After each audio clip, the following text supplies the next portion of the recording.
everybody, it is Blonde Blitz time. Let's go. He's had, but I still like the Commanders. I'm also tough. Jamar Chase. I'm looking at that Cincinnati team against the Cleveland Browns. Well, as soon as I saw the rain last night, I was wondering if that might be a little bit of a factor as well. Play that week is really going to be more impacted. With the Raiders, who got Jacoby Myers back. The same thing with Joe Burrow. You just expect Joe Burrow to do it because he's been to a Super Bowl. It's time to send in the Blitz with Deb Whitcas and the Blonde Blitz. Hello, everybody, and welcome to the first show of Season 3 of the Blonde Blitz. I'm your host, Deb Whitcas. Guys, NFL football is back this week, and so is the Blonde Blitz. We've got a great show for you today. We are talking about the important role that women play in sports and sports media. And I couldn't do that without bringing on my friend and the queen, Dr. Jen Welter, the first female coach in the NFL. She has been breaking glass ceilings for 10 years now. My friend and the host of the Real Deal podcast, Courtney Harden, is here to talk hot takes from the off season. So much happened, right? Comedian Todd Durham joins us for some off-season comedy. Shay Holland, HGTV designer to the athletes, and I were interviewed by Spectrum One News right here in LA about our role in sports media. We'll play that interview, and Shay will talk playbook for winning the NFL at home viewing season. As far as the rest of the show, sports betting expert Alex White is here from Vegas to give you your best bet this week. Fantasy expert Ballers Meg gives us her starts for week number 1. Intuitive reader 333 Ask Harry looks at the power deck cards to see which team is winning this week. And finally, you guys know him, you guys love him, Ben Troupe, former tight end from the Bucs and the Titans, is here to help me with week 1 game picks. We have a packed show full of football for you guys for week number 1. Let's get it started, shall we? Here we go with headlines. Now to Deb Whitcas with the Blonde Blitz headlines.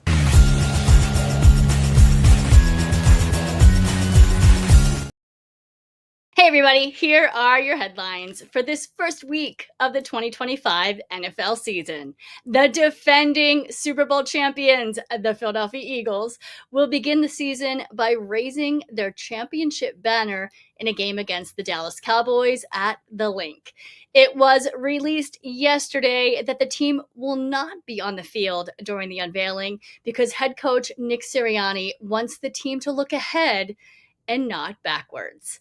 The 2025 draft class is generating a lot of buzz, with rookie quarterback Cam Ward confirmed as the starting week 1 quarterback for the Tennessee Titans.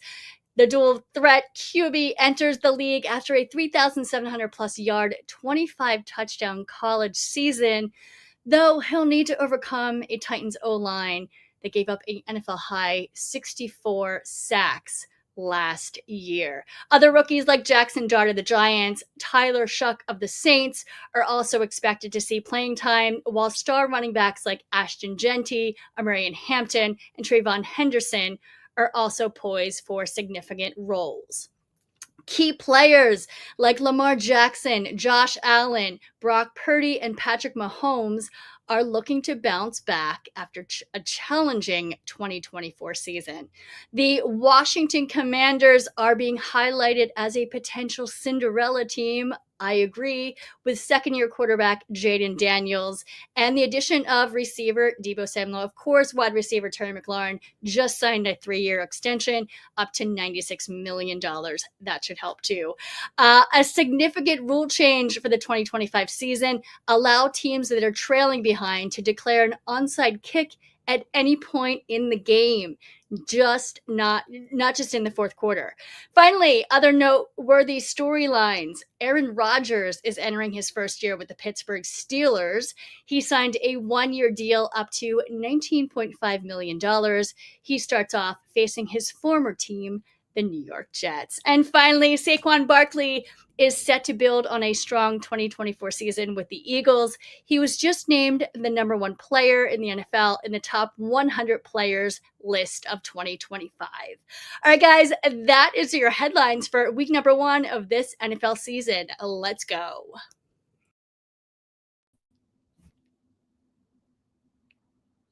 What an off season, right, guys? So much happened. My friend and the host of the Real Deal podcast, Courtney Harden, is here to talk with me about hot takes.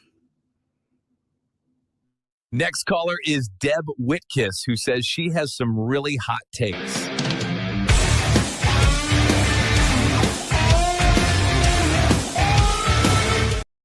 Hey, Courtney, how are you?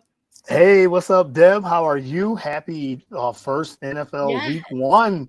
Yeah. It is opening week. I'm very excited to be on the show. Thank you for the And invite. I have to ask you, because we're obviously both Eagles fans, how's Philly feeling? How's the energy? What's it like there? I'm in LA. So The energy, as you know, the energy is high. It's buzzing, and people are just ready. I just got done working out at my gym, and people are like, "Go Birds, go Birds!" So they're ready. So it's electrifying. They're very, very excited.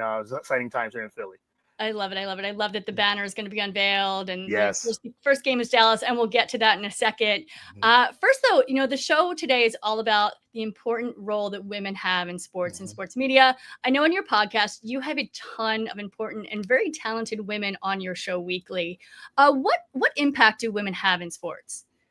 Oh, huge impact. I think for my platform with the Real Deal podcast, I try to highlight different women in this in the space and have a safe space just to kind of share their stories, share their experiences and things like that, and just to get so people can get to know them. So I've had from different. You've been on the show multiple times, and you're always game and everything too. And I have I've had reporters, authors, content creators. I had a lot of different women, and like I said, there's so many women in the space of sports, media, business. I've had cooking. I had chefs on the show before, so I think it's a big role to put for women, and just to highlight them and how important it is to have them in the space and to be able, because they women can talk sports just as good or better than men.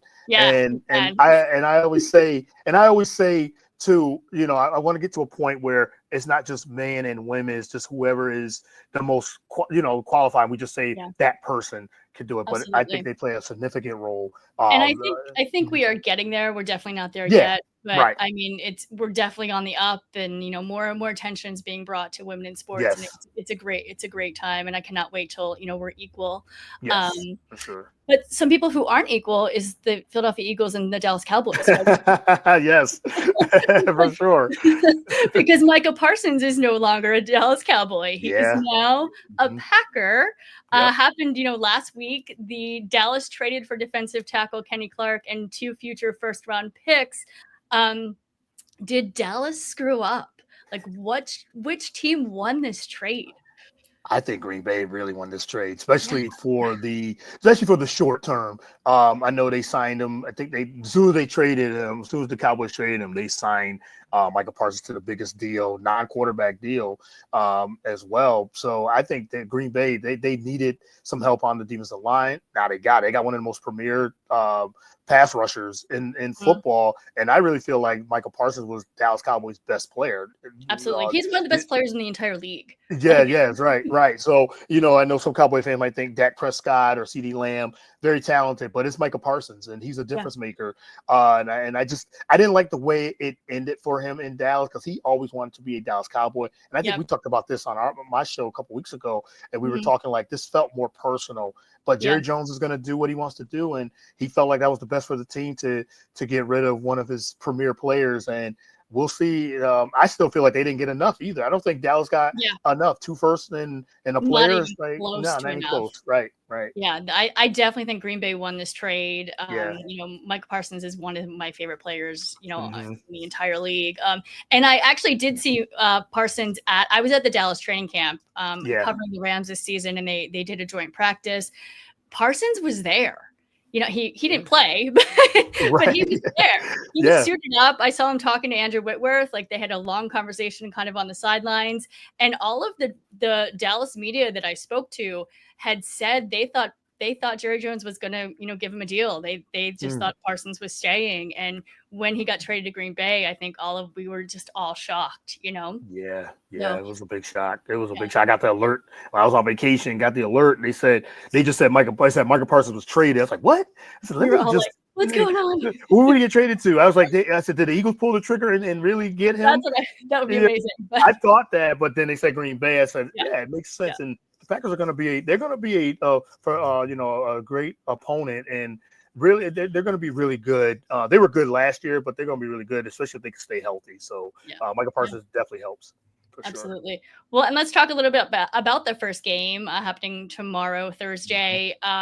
Eagles versus Dallas. I think just from what I saw, the training camp, the Rams demolished Dallas in training camp. So if the Rams can demolish the Dallas, like, the offense ran right through the Dallas defense, like, without Michael Parsons. So, but anyway, the tush push remains legal. You and I talked about this several weeks ago. Yes. But the Green Bay Packers were actually one of the teams that proposed the NFL ban the tush push. They lost. It's a controversial quarterback sneak. That's all it is, as I've said. Yeah, that's all it is. That's all it is. Barely remained legal. Do you think it was a good decision or not? I kind of know where you're going to go on this. I think it was a great decision because, as you said, the Eagles found a play that actually works. It's not illegal, and according to the rules, it's not illegal, and they use it, and I think there's a very high clip. I think the last time we talked, it was like an 88% clip of getting a first down or a touchdown. So, and other teams that try to replicate it, they just don't have the personnel, or they just don't have the players to run it, so the Eagles have, like I said, they found a good play to how to run it, and I love that it's still here, at least for the year, and the Eagles are going to continue. They're going to continue to keep running it. Yeah, absolutely. And I can't wait. Hopefully they run it this first game. I think they're going to run it all the games that they possibly can. Yes, I love the play personally, and I love that it makes people mad. And I love me too. Stick it to all the teams. And the only other team that actually ran it in some success was Buffalo. But the other teams, they tried. A lot of teams have tried and attempted, but they just haven't been successful. So it's very interesting that a lot of teams want to ban it, especially Green Bay. But I think the Eagles should just, the first couple of plays when they play Green Bay, just run the tush push. Just keep running in and running in. Running it. Just keep running it. That's funny. Well, let's talk a little bit about Steelers Jets, another hot take from this offseason. Aaron Rodgers, is now a Steeler. He's with Mike Tomlin. He did a 2-year stint with the Jets. But do you think that, he will succeed with the Steelers, or is it time to throw in the towel? Ooh, that's a good question. I had 2 Steeler fans on yesterday. Actually, we were talking about this in depth, and I was asking them what they thought about Aaron Rodgers being there. And my take on it is that I think Aaron Rodgers still has at least one good year left. At the very least, he was actually pretty productive. Just the team was pretty bad. The team was bad. Right. Jets had a good defense, but that's about it. Yeah, right. And he had a decent year. It's one of those things. I want to see how the dynamic is with him and Mike Tomlin, because I think the Steelers they want to go. They've been trying to get back to being a running team and a defensive team, which they have that personnel for good defense, solid running game. But now you bring Aaron Rodgers and his personality and his skill set. How's that going to work? I think he has enough respect for Mike Tomlin, and I think Tomlin has the respect for him. Yeah. So I'm looking at that dynamic to see how that's going to work. I think it's going to take some time, but because as you said, Aaron Rodgers, he's a guy that one of the greatest quarterbacks of all time. Yeah, he's 4-time MVP. Yeah, 4-time MVP, Super Bowl champion. Yeah, so he knows what to do, and and it's probably going to be something like a Ben Roethlisberger. I think Tomlin will give him some reign to be able to make plays and do things like that, because I think that's how Aaron Rodgers operates. So I am looking forward to see how that dynamic's how to play out. And I think also too, Mike Tomlin, like I think he's a great coach, and Me they too. historically Yes. win, their first games. But he just hasn't had that much success in the last couple seasons. I really think his job might be on the line if Aaron doesn't perform. I agree. So, I agree with that. Mhm. yeah. Yeah. Well, let's talk one more hot take. NFC East, just because we're part of it. Yes. The Commanders did pay Terry McLaurin, which one of my favorite wide receivers, even though he's in my division. So they did pay him the $96 million. Deebo Samuel was added. We found that out during the combine. I was actually sitting at the combine, and they announced it there, so that was insane. Do you think they have a chance to be the Cinderella story of this season? And it's interesting. They were the Cinderella story last season, and I mean, the only thing they could do is improve. We'll see how much, with Jaden Daniels having that dynamic year last season, and they try to shore up the defense because I think that was their weakness last year. But you said they had to re-sign Terry McLaurin. They did it. They got him in, and now you said Jaden Daniels. Now people have tape on him now. So that's true. That is true. Yeah. And they kind of got a little lucky with that Hail Mary there. If that guy I'm not sure it really would have went in, but I love Jaden Daniels, as you know, as well. I think he's a great quarterback. Yes. And I think that they're going to be close to the Eagles, and they made the NFC Championship last year. They really, we blew them out, but it's we also blew out Kansas City though. Kansas City too, yeah, for sure. And they played a lot of games close. They won a lot of games late in 2020 and 2024. So, and they got the more difficult schedule. So it's going to be interesting to see what the second season of Jaden Daniels is. But I think they're going to be really good. I really feel they're going to be a playoff contender. Maybe I don't know about Super Bowl contender, but they definitely are going to take the next steps. I think they'll get into the playoffs for sure. Yeah, for sure. I agree, 100%. Yeah. All right, Courtney, thank you so much. Where can our audience find you? Thank you, Deb, for the time as always. You can find me on all platforms. I get The Real Deal with Courtney Harden, and BS3 Network, BS3TVLive.com, and like I said, on Spotify, Apple, and all the social media and podcast platforms. All right, guys. Thank you, Courtney. We'll see you soon. All right. Thank you, Deb. Have a good one. Go Birds. Go Birds. All right, guys. As I said, lots of changes in the offseason. Comedian Todd Marcel Durham is live to get his funny take on that and much more. Okay, I got one for you. What did the wide receiver say to the football? Catch you later. Yeah, my jokes suck. That's why I watch the Blonde Blitz.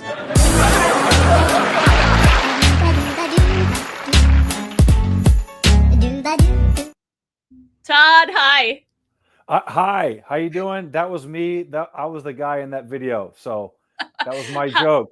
How was your off season? Well, off season was wow. I certainly didn't learn how to speak English in that been a while. amount of time. Off season was good. I am itching. I'm like itching for the NFL to start. I was like thinking that when the Lions played that very first game that I was going to have to pay like a $50 subscription to Hulu Plus.gov or something like that in order to watch it. I'm just like, when is this season going to start? It needs to happen right now. Right. Totally. How about you? I mean, I'm itching for it to go. I've been in OTAs, I've been in training camp, I've been in preseason, I've been at practices. Like, let's just get it going already. Obviously, I wanted the Blonde Blitz to come back. So, I love doing the show every week. I love having all of you on, and let's go. Yeah, absolutely. So, just to give your audience a little clue as to who I am, put some respect on my name. I've been playing late season football since 1990. That's the Pacific Coast Conference Championship in 1990 and 91. Okay. So I've been playing football for a long time. Yes, this is my Pop Warner jacket. Yes, it does fit because that was the style back then. So I'm going to keep wearing it. All right. I also played football through college, a little arena ball. All of that does qualify me to give you these takes right now. As I showed you in the chat here, the number one offseason acquisition, people might be thinking it's Parsons. People might be thinking it's Rodgers. No, the number one offseason acquisition is DeBrickashaw Ferguson, former Jet, 6'6", 311 pounds, who decided that he was going to take up a second career as a nurse. I just want you to picture how safe you'd feel in your hospital bed If a guy like Deb Whitcas comes to take your IV and you're not producing a good enough vein, he could strangle the life out of you. That thing would pop completely out of your arm. He could also just protect you in general. The guy protects quarterbacks. He can't protect your health. Deb Whitcas is built for this, okay? So that's the number one offseason acquisition, in my opinion. Okay. The number one thing I'm looking forward to this year, I look forward to it every year, is I want to see the 1972 Miami Dolphin toast. That's all I care about. I only want that team to preserve their status as the only unbeaten NFL team. Why? Because they had 3-a-days in Miami with no water in any of the practices. I dare any NFL team to do that right now. Yeah, they might sacrifice a couple of humans, but at least they might get a winning record out of it. And I'm okay with that. I feel like we need to bring human sacrifices back into the NFL. So maybe it's like 10 years deep. I don't know. But all I know is that when they get together and pop champagne for their undefeated season, it brings me great joy because those guys worked for it and they earned it, and no one should make fun of them. Straight up respect on Shula. I want to introduce a phrase that I think needs to really take flight in the NFL. And that phrase is, what in the George Pickens is going on here? I like that. Do you think, I mean, pick an application for what in the George Pickens is going on here. I like that. You know, I think you could use it a lot. Like if someone flips you off in traffic and because you forgot to use your blinker, you could just say, what in the George Pickens is going on here? If your coworker has a meltdown for no reason, what in the George Pickens is going on here? If you have a meltdown, you can tell yourself, what in the George Pickens? Anything meltdown related. If you're watching The Real Housewives of Orange County or the Potomac River or whatever, what in the George Pickens is going on here? Any meltdown related anything, say it with me. What in the George Pickens is going on here? I heard you have something about the tush push too. You know, I'm an Eagles fan. You know, the first game is Thursday. Like, you know, Courtney and I were just talking about the tush push. What do you got to say about it? Yeah, look, I'm glad that it's legal. I think that if we're starting to ban plays in the NFL, we're starting to really, get weak. My big thing about the tush push is that Jalen Hurts and Saquon Barkley combined for like 1,200 pounds, okay, of squatting. Those guys are beefy, all right? I think that if you're going to call it the tush push at all, it needs to require the running back to put two hands on the buttocks of the quarterback and actually push the tush, okay? Because that would make it more legitimate, in my opinion, okay? If you're going to try the tush push, you got to push the tush. You know what I'm saying? That's what I think. I love it. I love it. All right, Todd, thank you so much. That was something. Thank you. We'll see you soon. All right, guys. Like I said, today's show is all about women in sports and sports media. I sat down with Dr. Jen Welter, the first female NFL coach, to get her take on just how important women's roles in sports are. I'm still waiting for my invite as a special guest on the Blonde Blitz. My agent is waiting for your call, Deb.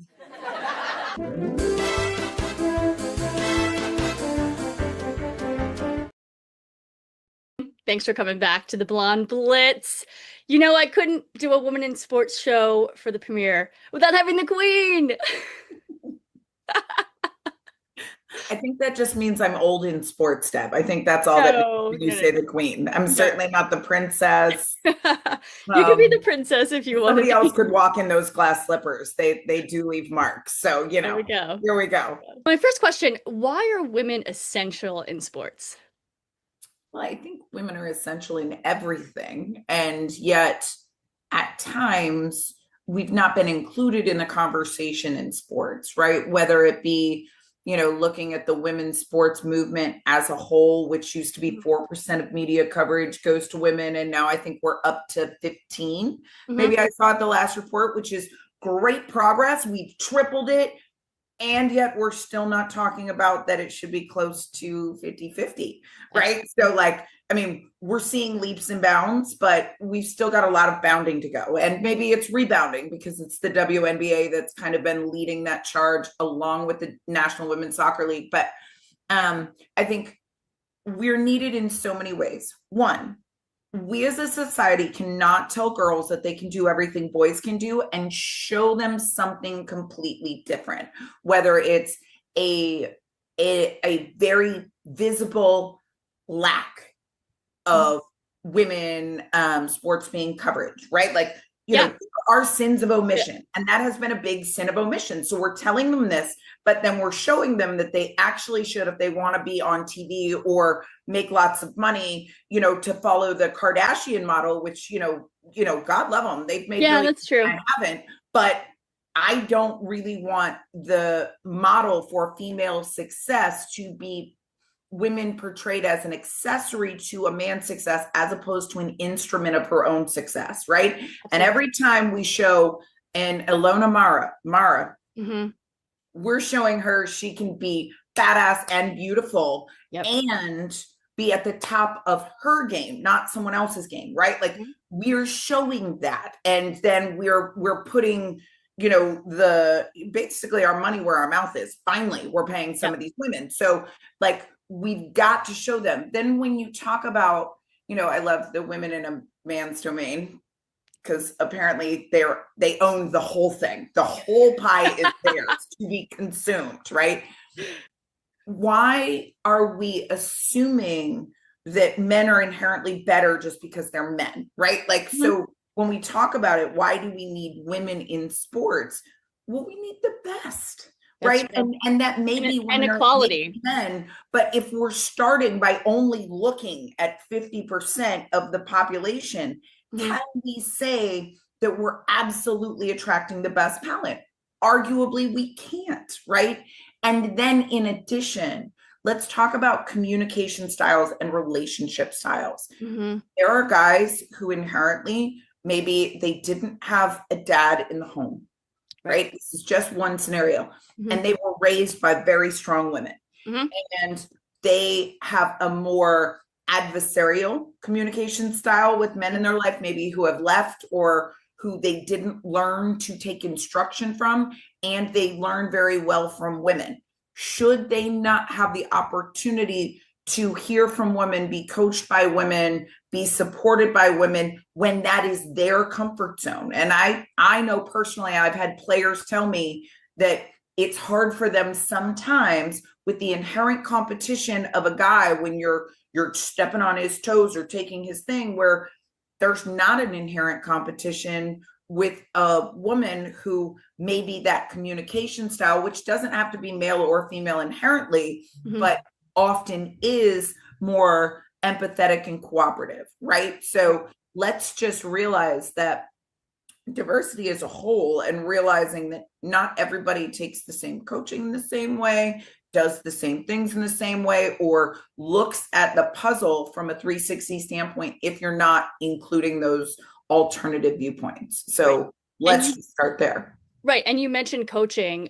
What barriers did you face as a woman, as the first female coach of the NFL 10 years ago? Happy anniversary, by the way. Thank you. That just going back to that makes me be old. Old in this journey and old in this sport. Right? Like, so you've been there, done that. And that means that you've seen it before, right? And so some of these things that are conversations we have aren't new, right? Like we say, I'm not new to this, I'm true to this. I've been here a long time. I think the biggest barrier at first is that nobody's done it. So nobody knows if it can be done, right? So you are not only yourself in that, like it's not just a question of could I do it, but it's could a woman do it? And I happen to be the one woman that was there. Thankfully, that's not the barrier anymore. We've seen many successful women come through and do great jobs, not only coaching in the NFL, but, NBA, et cetera. So and in the front office too. Right. In the front office as well. And so we're thankfully not as likely to have to say first, right? Because now we've had it proven. But I think the longer you go in it, where you realize, or where I've felt a distinct disadvantage is not inherently at being a woman, right? It's not, she's a girl, so we're not going to give her this opportunity. It's it's a different barrier, and it's one of locker room fluidity. And I've thought a lot about this, right? Like, if you look at one of the guys maybe who's in coaching, and I'm not making the assumption, but let's say that he played, Pop Warner, then he played high school, then he played college, then he played in the pros, and he might have played in multiple teams in the pros. That means there's a fluidity of locker room connections of people who have played with this guy. They know this guy. He's a good guy. You know who you should talk to? It's this guy, right? So there's this network connectivity that we as women don't have. There's been some reports lately that women don't belong in football. I wanted to get your thoughts on that, and cursing is allowed. Oh, there's a lot of cursing I could do on this one, but I will try and keep it relatively PG-13. Right. And I'm going to make it general, not the specific. The first one I would say for any woman who's criticized, because that's all of us, right? Whether you're in sports journalism or in the front office or on the field, for some reason, there's this manosphere conversation in which they feel like it should be 100% guy, right? Like that rock that he crawled out from under to like shout out like, no girls allowed ever, not one. It's like boys no and girls matter. have cuties or something. Like there is not one possible girl who could be good in this thing, right? Like that to me is a hard thing to say, right? So that would be one. Two, it would be consider the source. That's this person who's saying things about all women. No women should ever be in the manosphere of coaching, front office, media. What is he doing? Is he the very, very best in his craft to sit there and have time to throw darts at random women? Or is he somebody that's angry because the world, for some reason, did not allow him to be the only boy in the sandbox, right? And I struggle with that because even when I brought it up, as you know, my picture was thrown up on somebody's conversation, and I was like, I don't know you. What? Like, you know nothing about me as an individual. You just don't like my existence. So you're mad at me for being female while coaching. That's it. You don't know me. You don't know anybody I've coached. You have no reason to personally use me as your cover child. Okay, I've got a lot of F words for you, and none of them are football. Okay, a lot of them. I could beep with the best of them. But what I found much more interesting, and I think I proposed the best solution for guys like this, is like, let's grab 11 guys that you coached.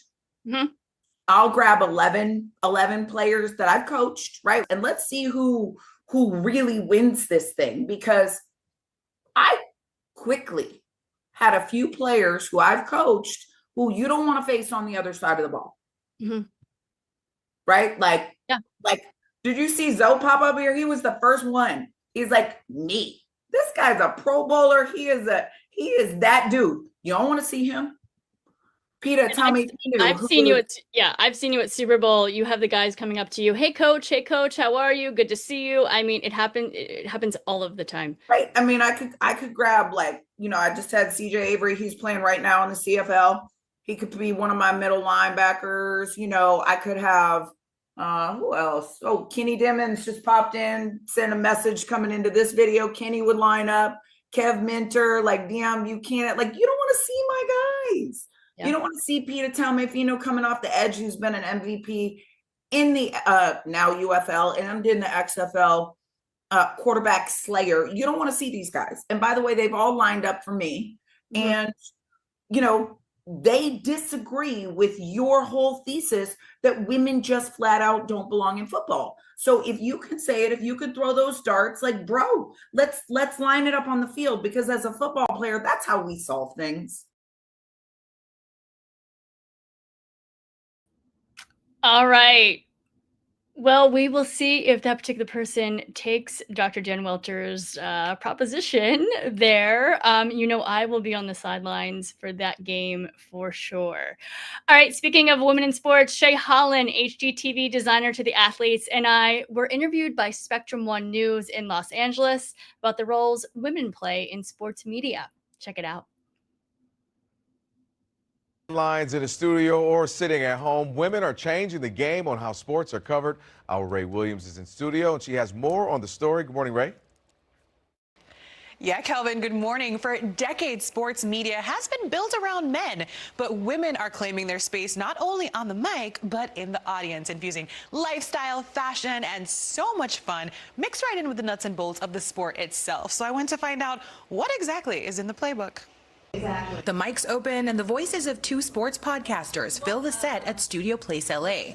But Shay Holland and Deb Whitcas aren't just making conversation. They're part of a growing wave of women changing how sports are talked about and who they're talking to.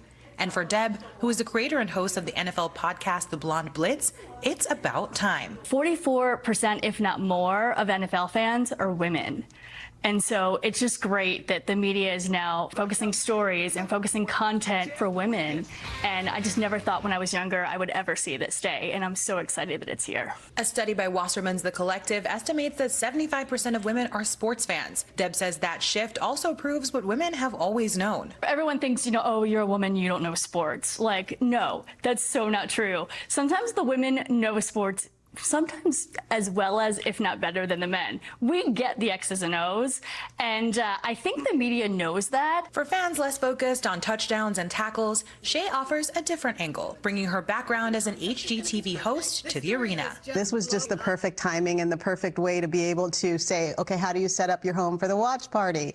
What are some of the things that maybe the guys are doing in their home theaters that you can use in your own home? So I love being able to merge both of the worlds for the female fans in particular. She says adding fashion, design, and wellness to the conversation isn't watering sports down. It's widening the lens. These are universal. It's not dumbing it down at all. It's absolutely that it's the human experience, and I think it's just adding more of the heart of the game. That perspective is also what drives Betches Sports, a spin-off of the brand known for their understanding of millennial and Gen Z women. Can we get a hint? No. Sports content lead Zoe Shubat says it's a field they couldn't ignore. Betches Sports is sports for women. It is not women's sports, it is sports for women. So it is a place where women can come and enjoy and appreciate sports in a way that is fun, in a way that is not intimidating, in a way that is inclusive. And this year, the brand brought its voice to the NFL's biggest stage. We attended the Super Bowl and we had our little pink booth on Media Row, and we kind of stood out as it was this little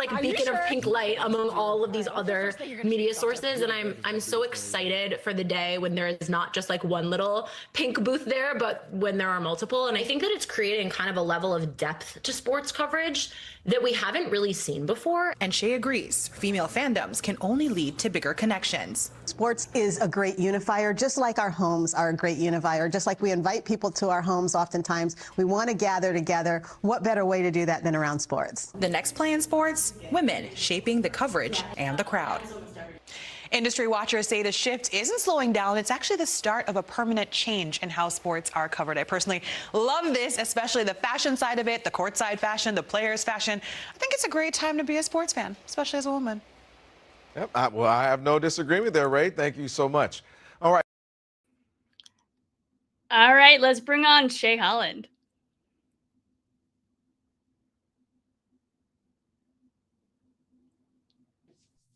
When I need the latest in style and entertainment, I tune into The Blonde Blitz.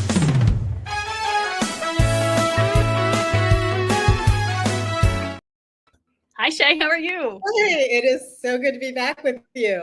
I know, it's so fun. I'm so excited that you're here. And how much fun did we have during that interview? Oh my gosh, that was such a great interview. And Ray, who told that story, I was just blown away at just what she put together. Yeah. I thought it was just a great story. Yeah, and I mean, I was a little upset that we were talking. There were two pink booths at Super Bowl. It was Bitches and the Blonde Blitz, but that's okay. They had prominent space. I actually spoke with them. They were actually super cool, and I was kind of in the middle. So yeah, we were both there. We're both women. We support all women in sports, and yeah, it was an exciting time, and we will be back there next Super Bowl as well. So Shay, what do you think?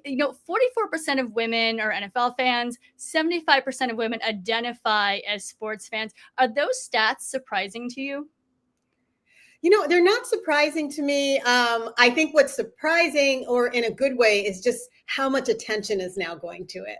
I grew up in a place where that's all you do is play sports, and so I grew up playing soccer and tennis and football, you name it, myself. And so like I said, it's not surprising. But football. I was going to say, did you see my running back cameo in there? That's viral too.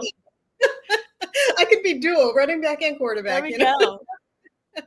So my dad had us playing football from the time I was 4. So I love that women are now getting the attention. I think that's what's so different. And then also I think what's very different is just the expansion of the conversation, which is what that report was about, was that, bringing in women into the conversation in a way that maybe if they're not these hardcore fans that want all the stats and scores, like Ray said in that report, there's still place for women and in the sports community.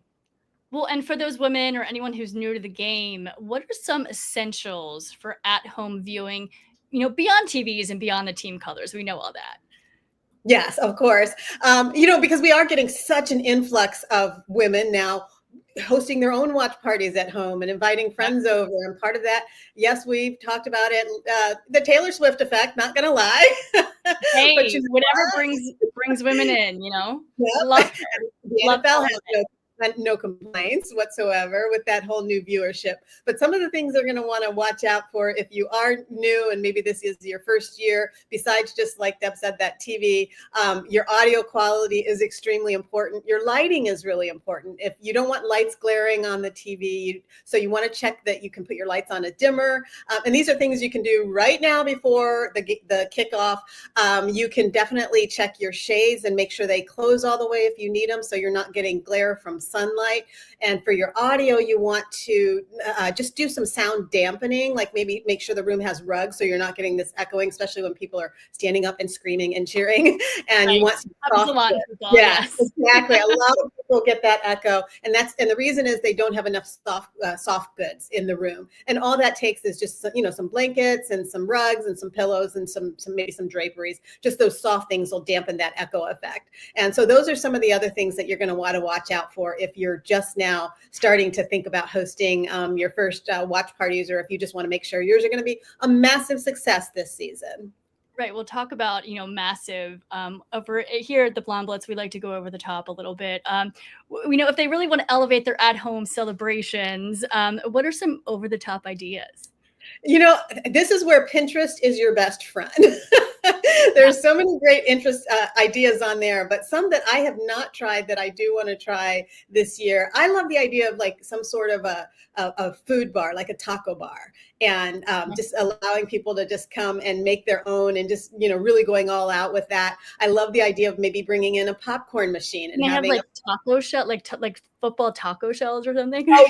You can get so creative. I mean, with just the decor, that's why I'm like, that's where Pinterest is your best friend. Now, I do want to say, for me, sustainability is kind of a big deal. And so with those, just wherever you can kind of shop your home versus buying a bunch of stuff that's just going to get thrown away might be a good idea. But so those are just some over the top kind of things. I love the idea, if you have the space, like in the Midwest, they have the space in the South, not so much here in LA or in the cities, but they have these really long driveways that lead to the backyard. And I love the idea of doing, say, an outdoor tailgate at your house and setting that up, where you're not going to be disturbing the neighbors. So there's so many kind of over the top ways, that you could do it. If you have a pool, you could have both. I've seen people where they're watching the game from in the pool. And I'm like, that's very California. That's extremely LA. All right, Shay, thank you so much. I'm sure I will talk to you this week during the games. We always tend to text. Where can our audience find you? Mostly Shay Holland official. And looking forward to this season. I think it's going to be an amazing one. Right. And we'll see you soon. Shay will be back in 2 weeks. All right, guys. Thanks, Shay. All right, guys. Sticking with the theme of well-respected women in sports, we have now third-generation sports betting expert Alex White to give us her best bet from Vegas for week number 1. It's time to get some NFL betting advice from Alex White and the Blonde Blitz. Win big so I can rob you later.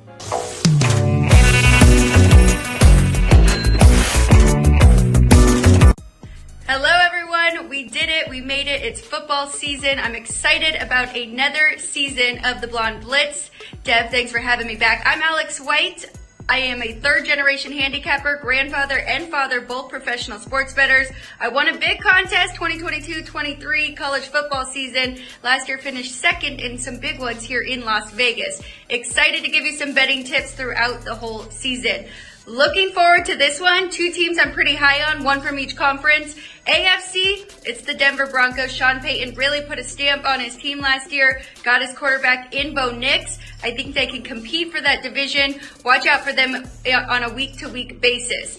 In the NFC, a team that is undervalued, underrated every year, the Tampa Bay Buccaneers.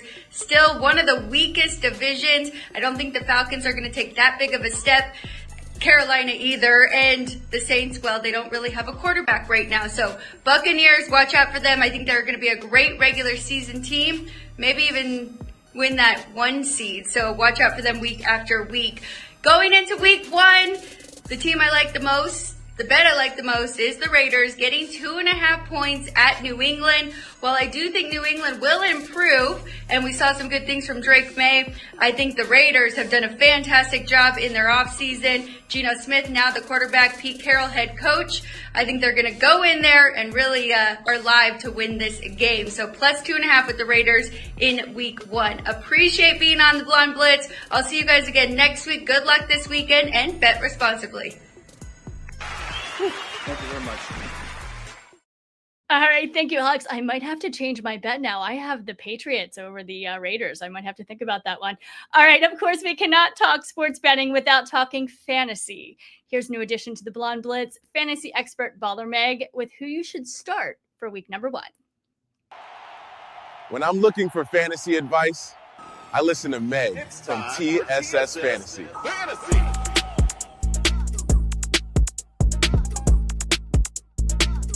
Hi guys, it's Ballers Meg coming at you with the fantasy football section of the Blonde Blitz podcast.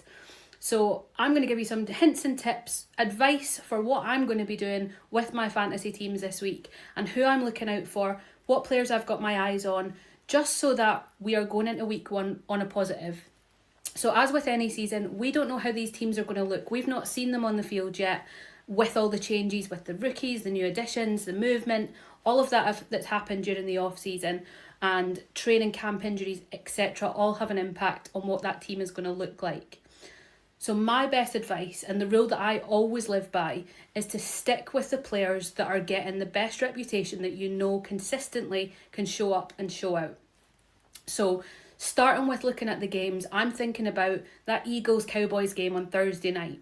Now, we know that the Eagles-Cowboys games always get spicy. We know historically that rivalry means that those two teams are coming out on fire.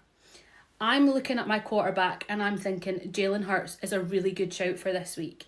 We know he's coming off the back of a Super Bowl win. We know that last season he was on fire. I'm saying that for this week against the Cowboys, I'm pretty confident with Jalen Hurts. On a similar vein, I'm looking at my wide receiver core and I'm thinking about who can I pick up that is going to absolutely have a really great game, was solid last season, is looking at a relatively easy game, or what should be an easy game this week, and I'm looking at Jamar Chase. I'm looking at that Cincinnati team against the Cleveland Browns, and I'm thinking Jamar Chase is a really, really solid shout here. So for me, this week, I'm putting Jamar Chase, wherever I've drafted him, I'm putting him in my team. And then finally, it was a difficult one for me for running backs because I'm an Atlanta girly at heart and I know that Bijan Robinson is about to have the best season. We're hoping. And so I normally would advise put Bijan in 100% of the time. He is getting those yards. He's getting those points easily, confidently, week in, week out. But they are against Tampa Bay. That's a division rival. That's going to be a tricky game.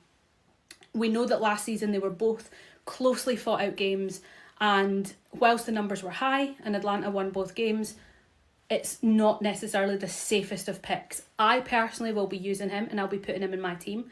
But again, that could just be a little bit of a homer and a little bit of me being biased towards Bijan because he is one of my absolute favourites for this season.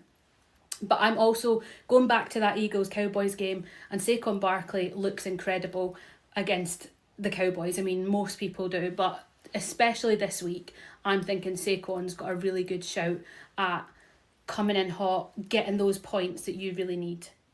So I've been Ballers Meg. You can follow me on all the platforms with Ballers_Meg as my username, and I will see you next week for some more fantasy football tips and tricks. All right, thanks so much, Meg. It's great to have you here. Also, a new addition to the cast of the Blonde Blitz. She made a guest appearance last season during Halloween, but you guys wanted to see more predictions from her because honestly, she was dead on. Here's intuitive reader 333 Carrie using her Power Deck cards to predict Week 1 game. Let's see what the Power Deck cards say about these NFL team futures.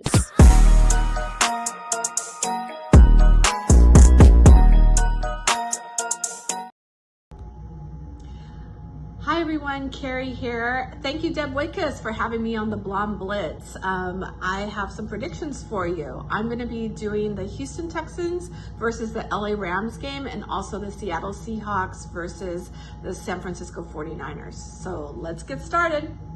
All right. Kind of the prediction that I have going into this first week, you know, we have the Texans with CJ Stroud as the quarterback. He is a Libra. You know, he is an air sign, very mental. He's got a lot of like good strategies coming into the season.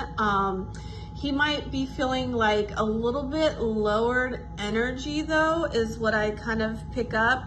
And, you know, his key to this particular game is to really make flawless throws. Like, I mean, he's got to hit it. Ironically, Nico Collins and Nick Chubb, they're a really good blend. Nico is a Pisces, and also Nick Chubb is a Capricorn, and that air and earth water is going to like really do a great blend for them to come together and make a great duo. The key of this though is that I'm just picking up on the energies. They're just still like kind of coming out a little fresh. So LA Rams, I do predict, will probably end up picking things up. Might be a slow start to the game, but digits wise, we have Houston Texans with 14, and then I have the LA Rams with 28. LA Rams though is going to really like secure things because Matthew Stafford, I feel like he's just ready, you know. He's gonna like really pull through with his energy. And Puka Nacua, you know, he's set to have a decent game, but it's not gonna be like the best game ever. But I do definitely see him at least scoring 1 to 2 touchdowns, and actually showing up for the team, which is great for him. Now I'm pulling some cards here to just kind of finalize my predictions. So we have for Houston Texans, we have the 3 of Spades, which is not a hot card. It kind of like means that there's like negative energy, especially from a heart space. So it's like the Houstons need to get a little bit more passion involved in their game. Also, we have the Queen of Spades, which is also related to air sign energy, which is CJ Stroud. And I just feel like the energy, even though it's good in ways of mental jog, it's still not the best or the hottest. So let's see what the LA Rams gets as far as cards go. I get the Queen of Pentacles, which is a money card, and also the 6 of Pentacles. So they're going back to like some former plays that really they connected with in last season, the LA Rams. And so I really feel this is the money card again. So earth energy and also money making plays from the past. So that's what I get for that game. Again, Houston Texans 14 and the LA Rams 28. Okay, next up, I have the Seattle Seahawks versus the San Francisco 49ers. Guys, this is definitely gonna be kind of a little bit of an upset for the 49ers. I feel like, you know, typically they're like a pretty decent team, and Brock Purdy, you know, should be like on a flow, but I don't know. It's just the energies there is just not kicking for me. So the cards that I have for the San Francisco 49ers is the Jack of Spades, which is like the player card, ironically, and then we have the 3 of hearts. So I just feel like Purdy isn't hitting the right players that he needs to in order to execute his strategies and plays. The number or the total score that I have for San Francisco is a 9. Brandon Ayuk he actually is a Pisces, and we're having a lunar eclipse in Pisces, and so he's kind of just unfortunately all over the place, seeing that I don't know, I'm just not seeing that he's going to be able to connect with the ball as often. And then Seattle Seahawks, great team. We have Jackson Smith, Enigma, is really going to be capturing the crowd. I feel that this is definitely a full air sign team. And what I mean by air signs is he's a Libra. You got Sam Darnold, who's ascendant, is a Gemini. You have Kenneth Walker, who the third, who also is an air sign. So this team is all about strategy. They've already worked out their game. They've already they got their totally step on this. So okay, so the cards that I have for the Seahawks, let's get into it. We have the 5 of Pentacles. Yeah, they had a disappointing last season. It wasn't the best. They didn't have their vibe going on. It was just an okay thing. But guess what, guys? We got the King of Diamonds. So this is career making kind of stuff. It wouldn't be surprising if, one of the players on the teams has career breaking type of moves going on. So congratulations to them. I just feel like their energy is just a lot more into the game. And the total score I have for them is 24. Again, out of all of them, both Najigba and also Kenneth Walker the third should have pretty decent games, putting them at a score of 24. So the score of the game that I have for them is 24-9, having the Seahawks win. So hope you guys are ready for the first week of football season. Thanks so much. Back to you, Deb. Okay. All right.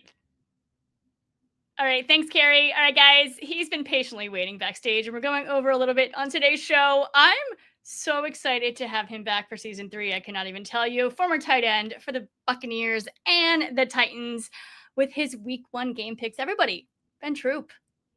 Bring in Deb and Troupe so we can get our NFL picks.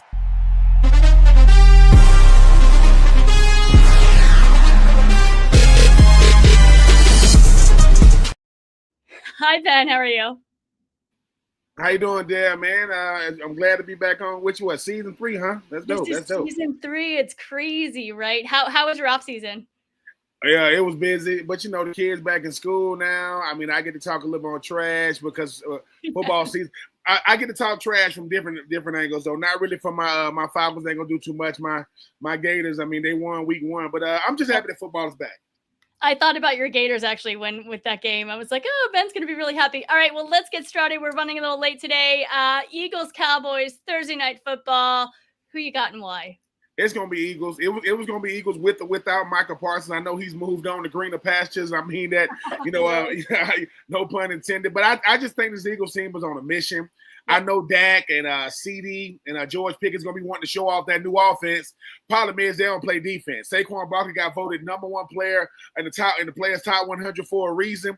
He will be back. Jalen Hurts, I know people don't think that he's worth being a top 10 overall quarterback. I don't know where that comes from. Give me Eagles. What else did you in a do, big right? way. Go ahead. Of course, man. I think it's going to be Eagles in a big way. I mean, at least Dallas. At least y'all get to see what it's like to see the banners come. They're going to drop the banners. It won't be for the Dallas Cowboys, but at least y'all can see what it's like outside of having to watch it on the Netflix special. Absolutely. I think with the Cowboys trading Micah Parsons, I think this should be a warm-up game for the Eagles. I mean, I saw Dallas, like I said earlier, in training camp. Yeah, and Micah Parsons wasn't there either, and the Rams demolished them. So I think the Eagles are definitely going to. The Eagles demolished them last season. They swept, they swept the 2 games, 41-7 and 34-6. So yeah, I mean, overall, the Cowboys lead the all-time series 74-58. But the Eagles have won 9 of the last 15 meetings. It's about to be 10 of the last 16. The Eagles are favored by 7.5. I'm going Eagles all the way. Go Birds. Moving on, let's do Chiefs versus Chargers Friday night at 5 p.m. What are you thinking? We got the Chiefs and the Chargers. They will not be on American soil. They will be over there in Brazil. Listen, it's gonna be whether it's American soil or Brazil. I got the same team coming out on top. The Patrick Mahomes led Chiefs are on a mission. It didn't end the way they wanted to in 2024. I know they have some type of, I don't know if it's on Amazon Prime. They documented the whole season. I just think that while I like the Chargers and what they did in the draft and what they bringing back, I love what the Chiefs are bringing back. Congratulations, Travis Kelce, and yes, congratulations. Is it going to be Taylor Kelce or Travis Swift? We don't know what it's going to be. Who knows? We don't know. But I will say this: the Chargers are a good team going up against a great team. The Chargers are a good culture team going up against a great culture team. I got the Chiefs. It's going to be closer than people think because, the Chargers are going to run the football. They're going to play hard-nosed defense. Patrick Mahomes, he lost, a couple of years ago to the Detroit Lions week 1. That's not happening overseas. Give me the Chiefs. Yeah, I agree with you. And I agree with you that I think it's going to be a closer game than people think. Even though Kansas City, lost to the Eagles really badly in the Super Bowl, I think that the Chiefs are coming back for revenge in this entire season. The Chiefs hold a historical 71-57-1 record against the Chargers in the regular season. The Bolts have lost the last 7 straight meetings to Kansas City with quarterback Justin Herbert. Kansas City won both matchups last year, 17-10 and 19-17. I think they'll probably do the same thing this year. I did see the Chargers in training camp.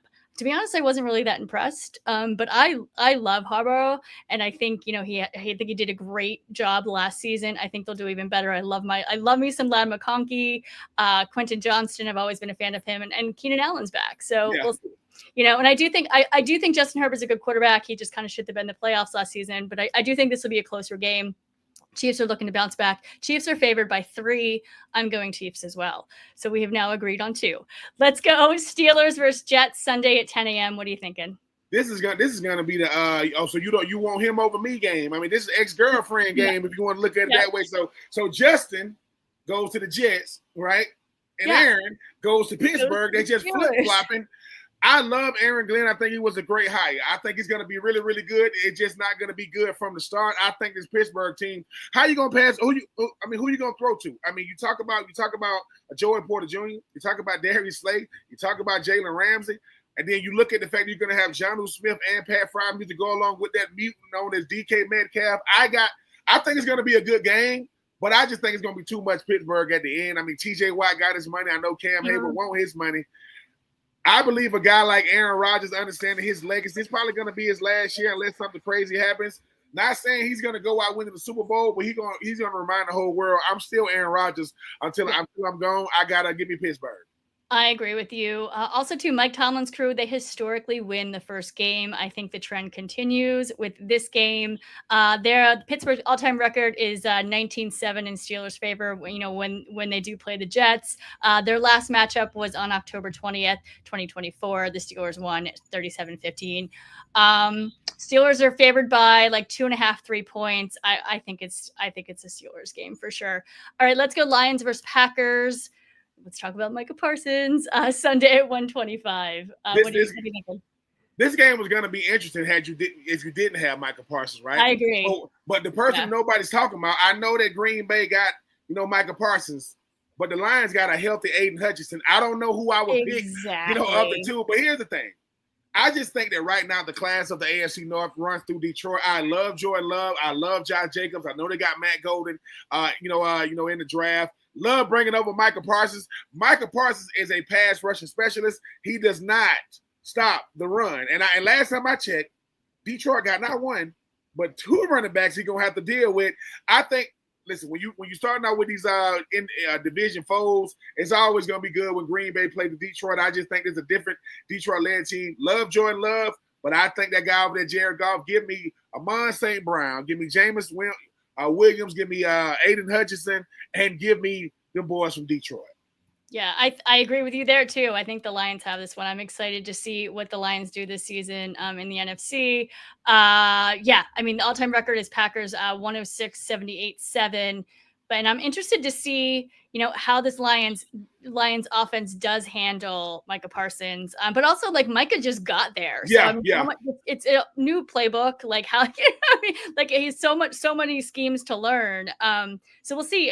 He's Parsons. He can do anything. But I agree with you. I'm going Lions with this one. But the Packers are favored by 2.5. So, I think that's weird, but I'm definitely going Lions. All right, final game. We got Ravens versus Bills, Sunday Night Football. This is my game of the week. What are you thinking? Man, a battle of former, MVPs. You got Josh Allen, finally got that regular season MVP. You talk about a guy, Lamar Jackson, 2 regular season MVPs. What I want to say, James Cook got his new deal right before the end of training camp. But here's the thing. Buffalo relies on Josh Allen for everything on offense. The reason why they'll say, look, we don't got to go out and get these big names is because we got a guy like Josh Allen. The thing about it is, when you talk about Lamar Jackson, you got this guy named Derrick Henry, who everybody want to talk about Saquon. He rushed for over 1,900 yards last year, and everybody just act like that is normal. While I love Buffalo and Sean McDermott and what they're doing, I just think that Lamar Jackson, once again, just like Patrick Mahomes, they are on a mission. He's saying, look, I know nobody's going to care about what we do in the regular season, but it's not about who you win against. It's how you look doing it. Lamar Jackson and company are going to have to get and I hope it comes down to Mark Andrews catching the game winner to get that ugly drop out of his system from last year. Right. But I'm gonna go with the boys from Baltimore. All right. And honestly, I think I can flip a coin on this one. I can go either way. I actually did pick the Bills, but you have some really good points, to be honest. The Ravens are winning an all-time battle here, 7-4. What else do I have in my notes? And honestly, I just got Lamar Jackson in my fantasy. Yeah, he's my fantasy quarterback as well. And the auto draft picked it. That's what's funny. But yeah, this is kind of the divisional round playoff rematch from last year. The Bills won that 27-25. I love what you said about Mark Andrews. I agree. The Bills are favored slightly by 1.5, but like I said, it can go either way. I'm going to go Bills just because I usually go Bills, but I think Ravens are going to have an amazing season. So we'll see. All right, Ben, thank you so much. Guys, everyone tune in next. Ben's show is coming up next. It's No Weddings in the Fall. So stay right here on that Sports Podcast Network. Just so you remember, today's show is sponsored by Wish, LBI, and Underdog Fantasy. Go to Underdog Fantasy and use promo code BLONDE, and we'll double your deposit for $100. If you like today's show, please subscribe, and you can follow us on all socials at The Blonde Blitz. All right, guys, football forever. See you next week, and go Birds.